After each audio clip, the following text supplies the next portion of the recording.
Vitajte, bratia a sestry, a cíťte sa tu ako doma. Máme slávnosť svätého Františka, to je náš otec, nášho otca Františka, ako ho nazývame. A tak sme aj tu, bratia, prítomní, a sa tešíme, že mnoho z vás prišlo spolu s nami oslaviť túto slávnosť, ktorá má prednosť pred nedeľou. Nie preto, že by sme dávali prednosť Františkovi pred Kristom, ale práve preto, že aj František nám ukazuje cestu ku Kristovi a s Kristom naspäť do otcovského domu, k nebeskému Otcovi. Sa teším, že spoločne môžeme túto slávnosť prežiť, že sa môžeme tešiť z lásky nebeského Otca, ku ktorej nás František vedie, ktorú nám pripomína, ktorú nás učí prežívať. Veľkňaz Šimon, syn Oniášov, za svojho života opravil dom Boží a za svojich čias upevnil chrám. Za jeho čias vytesali vodné nádrže, ktorých ohromný objem robil dojem mora. Všemožne sa staral o svoj národ a zachránil ho od záhuby. Značne rozšíril aj samo mesto, získal si slávu svojim správaním sa k ľudu a rozšíril vchod do Božieho domu a jeho nádvoria. Podobal sa rannej hviezde uprostred mraku, ako keď sa zachveje plný mesiac na svoj čas, ako keď zažiari slnko, tak zažiaril aj on v Božom chráme. Počuli sme Božie slovo.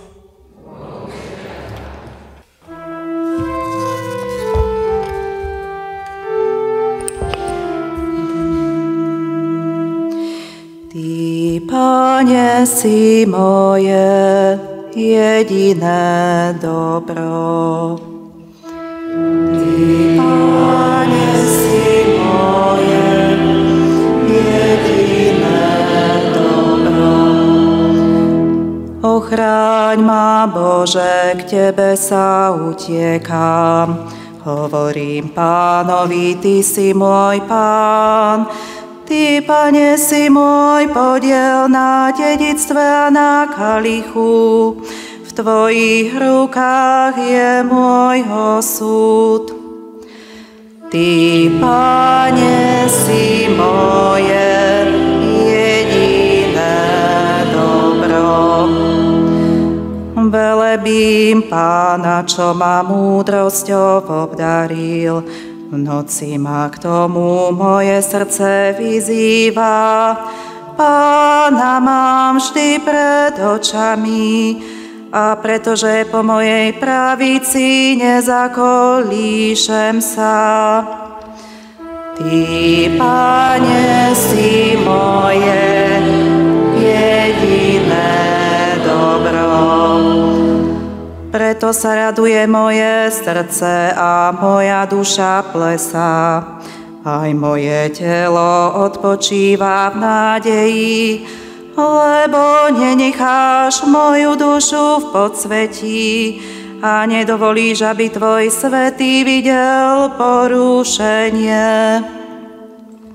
Ty, Pane, si moje jediné dobro.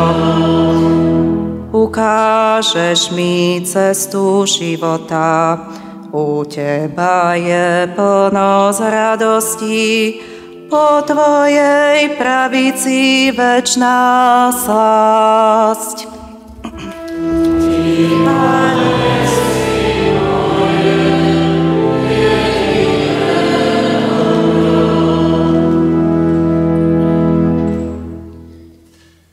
Čítanie z listu svätého apoštola Pavla k Galatianom.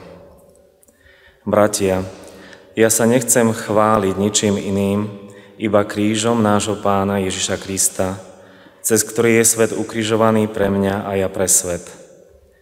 Lebo ani obriezka nie je nič, ani neobriezka, ale nové stvorenie. A nad všetkými, čo sa budú riadiť týmto pravidlom, pokoj a milosrdenstvo aj nad Božím Izraelom. A odteraz nech ma už nik neobťažuje, lebo ja nosím na svojom tele Ježišove znaky. Milosť nášho Pána Ježiša Krista nech je s vaším duchom, bratia. Amen. Počuli sme Božie slovo.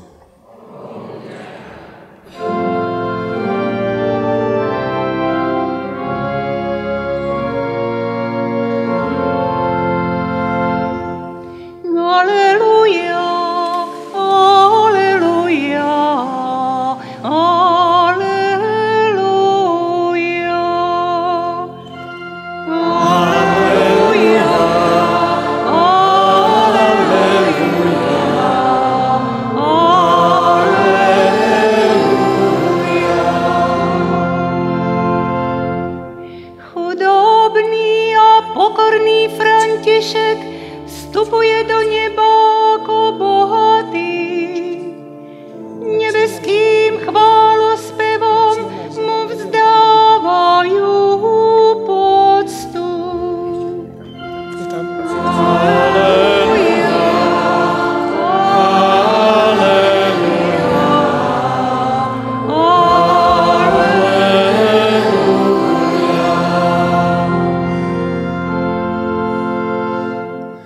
Pán s vami.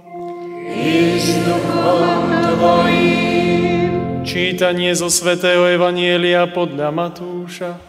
Sláva tebe, Pane. V tom čase Ježiš povedal: Zvelebujem ťa, Oče, Pán neba i zeme, že si tieto veci skrel pred múdrymi a rozumnými a zjavil si ich maličkým. Áno, Oče, tebe sa tak páčilo. Môj Otec mi odovzdal všetko.